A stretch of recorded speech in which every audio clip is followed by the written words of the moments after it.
So that's the answer to the question. Put a plan together for the heartbreak if it comes, and make sure that plan is constructive. She's gone now. Like, she moved. I didn't know where she lived. That was it. And I couldn't sleep. Need something else to do. So I thought, fuck, gym at 6 a.m., gym at 3 p.m., gym at 8 p.m. I had nothing else to do but fight. So I took all that trauma, all that heartbreak, and I molded it into becoming a world level combatant. Prove that she made a shitty mistake. Mm-hmm. Go out and become a billionaire. And then she's going to look around when she's 50 pounds heavier in a year's time. You're like, motherfucker, I let him go. Life's going to hurt you, and how you use that pain is completely and utterly up to you. You can use that pain to galvanize yourself as a man and become a better man you've ever been. I'm not saying that I'm only successful because of some chick. Yeah. Everything we've been saying on this podcast is true. Trauma's going to come, pain's going to come, and you have to use it in a constructive way. I'm not telling you to tell him to avoid the pain. I'm saying that when it comes, make sure it's used in a constructive way. And still to this day, that's all I would ever do. If something bad happened to me and I got really upset, I would find the most constructive possible outlet. And that's a conscious decision. You have to have the emotional control to make a conscious decision in that direction. I'm saying that every single time that I was heartbroken, I never wasted a second. I was never wallowing. That's what I'm saying. Especially as a young man. Yeah. We talked about this on the show. You're going to get your heart broken as a young man. I've had it happen to me. Yeah. We've all had it happen to us. And it's not even about anger towards the girl. It's 7 years later, because as a man, you're going to get your value later. Yes. Right? So if you use that energy to put all that work in, these girls, they come back around, and I love to see them come back. Anybody who tries to get revenge on a woman, way. that's incel energy. That's a wrong way of looking at it. The only revenge you can get on a woman who breaks your heart is success. Success is the best revenge. Just level up slowly. When she messages you, you got two choices. You can either say, sorry, baby, you're not my type anymore. Boom, you win. Or you could again, one last spin on the Ferris wheel. Yeehaw. When I was 20, me and my girlfriend broke up. I was with her for 4 years. Heartbreak, depression, sadness. These are all fantastic motivators. I'm telling you why they're a fantastic motivator. You go to a guy who's heartbroken. He has all the motivation in the world to send 300 text messages. He has the motivation. He's putting it in the wrong place. Women are highly unpredictable. So, and women are not money motivated. So women are absolutely and utterly motivated by fun and attention.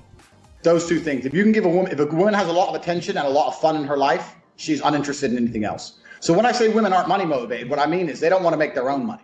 And I know this from experience. If I had a girl who would sit down and make, let's say, $1,000 in 2 hours, I'd sit and think, okay, you can make $10,000 a week. She'd think, I only have to work 2 hours and have the rest of the week off.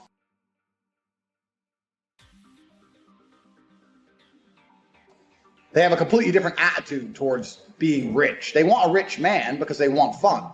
But they don't want to have their own money or pay for things. They don't care. They just want fun to be facilitated. They're uninterested in the cost of anything. Yeah, I've done this many times with very many beautiful girls. I've been on boats in Dubai with supermodels. I've had girls in my Lamborghini. Because I've got a bit of money. And I've said to them, how much do you think this costs? They don't even know. They don't even know how much a Lambo costs. They don't know how much a boat costs. They don't know how much the dinner is. They don't know that the table in the club is $5,000. They have no concept of money in the way a man has concept of money, because it's just provided for them at the top. At their top level, they have no idea what money even is. They're going after what the money provides. Right. So they're going after a guy who has the ability to take a time off work to go skiing. They're going after a guy who has the ability to fix their problems if they have a problem. They're going after a guy who has status or is high power or someone that makes them feel important standing next to. They don't actually care about what's in the bank or how much you spend. And we've seen this time and time again. And you can look at guys who are unable to provide security, but they give a girl lots of fun, like the gardener who's banging the old rich wife. So I think women are just completely and utterly motivated by their emotions. And if you can spike an emotion in them one way or another, then you're going to be able to affect her in a positive way. I think I've said this time and time again, even if a woman hates you, you're in a better position than if she's apathetic towards you. Women are generally apathetic towards men. They ignore men. They don't answer their messages. They don't care about anything. If you can get any emotion out of a girl, even if it's hate, you're going to be all right. You can do anything you want to a woman except bore her. You're Joe Schmo, average in nearly every way, in Starbucks, working. You ain't getting a DM ever. You girls will never be lonely. As much as you might be unhappy with the possible suitors, you can at least out and flirt if you feel sad. Yeah. There are men out here in the world who have genuine loneliness. Men with absolutely zero partners, do you know what they try? they certainly try communication. They're trying. You're just ignoring their DMs. Thirsty. Trust me, they're trying communication. Yeah. The reason is that we have to understand we live in a world now. And we've always lived in a world where women have a natural inclination to align themselves with the top tier males. And this is absolutely a fact of life. You look at these girls who stay in these abusive relationships. I'm not going to say anything crazy, but it's true. Why do they stay so long? Because I don't buy that. I was forced to stay for 10 years. You were at the grocery store every day. You could have called the police anytime. Why did you stay for 10 years? Well, maybe it's sick. Maybe there's something wrong with you and there's something wrong with him. But one way or another, there is some kind of emotional response there that you were enjoying. The extreme jealousy or the fact that he was so obsessed with you, or there's something about certain toxic relationships that even women enjoy. And if you can provoke an emotion in a female, no matter what it is, and I'm not saying it's easy to do, but if you can provoke an emotion, you're always going to be better than if she's bored or you provoke no emotion. That's when she's going to absolutely and utterly disappear. He's the Dawn. That's the game. It's always been the game. It still is the game. So when we're talking about how it's harder for men than women, we're talking about the vast majority of men. Because you women, because you're all beautiful and you're all smart, most of you only interact with top tier males. So you're like, well, I have these problems, but he has all these bitches because he's a G. Most men ain't shit. You know that. If you think about it, most men ain't shit. Go walk down the high street. Tell me how many of them stand a chance with you. Usually zero. Most men are desperately lonely. There are men out here, the male suicide rate is so many times higher than women for a reason. Of course. The life as an average man is brutally depressing. You don't need money. You need the ability to provoke emotion. Now, if you have money in the bank, that's a bit easier. It's a bit easier to provoke emotion if you can say, let's go Disneyland tomorrow. But it's not about the money. It's about the spontaneity. It's about for provoking the emotion. This is why girls like funny guys, because it makes them laugh. You know, it's provoking an emotion out of them. There's this, in the red pill Twitter, there's this view of women that they're ultra hypergamous and that, you know, they're going to chase the best they can get it, et cetera, et cetera. In my experience, if a woman can see you have ambition and you're genuinely pushing hard, then she'll be fine. Now, what a woman doesn't want is a guy who's in X place and isn't trying to get anywhere else. But when I was a struggling fighter and I couldn't pay the rent, I was banging girls left, right, and center. And they were loving me and they were loyal to me. Just because they could see I had drive and they saw I was a safe bet and I was going to get somewhere and they respected me. This is the basic dynamic of male females. If a woman respects you, she wants to have sex with you. It doesn't matter if a woman likes you. It doesn't matter if a woman... when I said earlier women hate me, I have women who dislike me, but they respect me. It's very basic if you break it down. So if you're throwing all your attention away without getting sex in return, what value does your attention have? Zero. And this is how you end up, because it suffers from inflation like anything else. And this is how you end up with guys who are buying presents, taking girls on holiday, doing everything for them, but their attention is so low value that it means less than one text from me after 3 months. I've got accolades. I've got everything, right? My life's great. But life as an average man, Joe Schmo, is literally horrible. And I don't think most women understand this, because you know what the biggest problem about being an average dude is? What? If you're an average dude and you work in KFC and you ain't shit and you get a chick, you know what the problem with that is? That means your chick average dudes. Bam. So now everybody's competition. The reality of life as a man is that you have to build your value.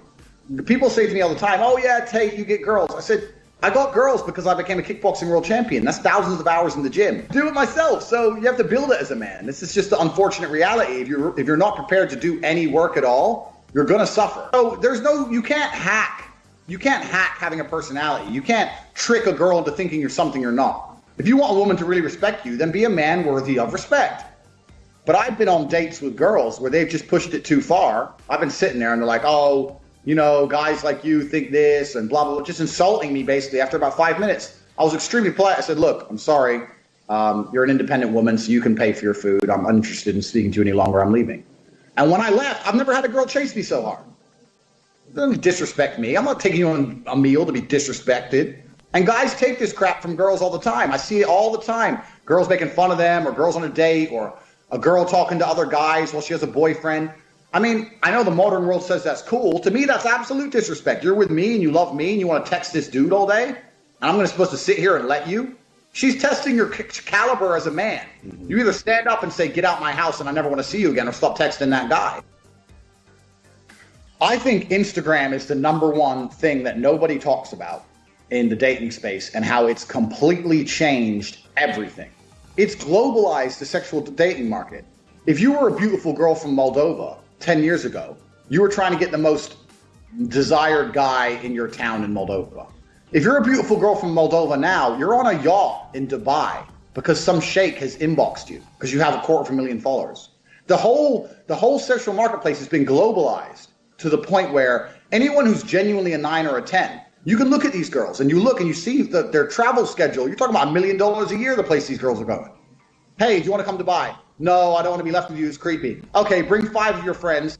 These sheikhs will blow 30 grand and fly her and all her friends out just to see, and then they'll have one date and then they don't get along, and they don't care. The money being thrown around at these chicks, it doesn't matter to them.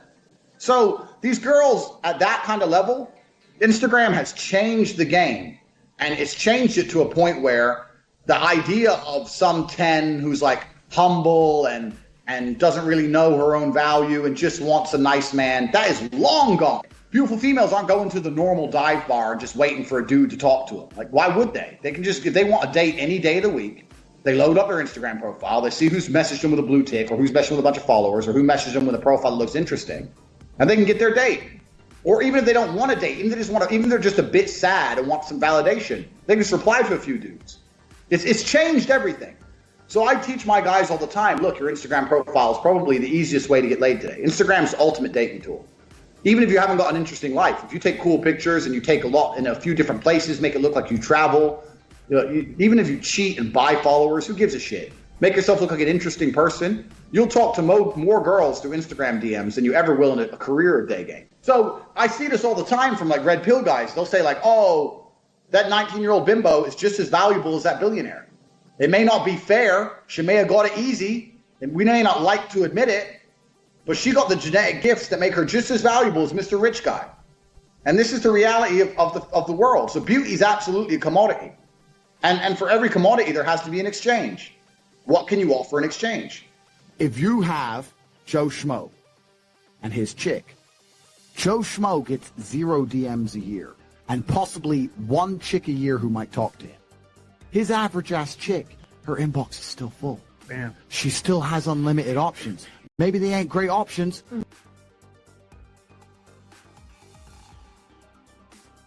but she still has options. And this is the point. This is why men struggle in breakups more than women. How many times have you been with a guy and after the breakup, he's blowing up your phone? Do you know why? Because you can go out to the club the same day and get a new guy. Even though that guy was still a cool dude, he's going to be lonely for months now. That's why he's blowing up your phone. It is harder as a man. It's a harder game as a man from head to toe. So if you're out here as a man and you have no battle in your life, no conquest in your life, no form of war in your life, then what you do then? And it doesn't have to be physical. Physical is the best example of it. So every woman wants a boxer or a cage fighter, but this is the testament to the problem of the modern world, right? Right. Every single man watching this knows that women want fighters. Every single man watching this would love to be able to say he's a fighter, but 99% of the men watching this will not go fight because they are afraid. They're all cowards. They'll make up every excuse under the sun. So if you want to have a woman who truly respects you, you need to put yourself through war in some form.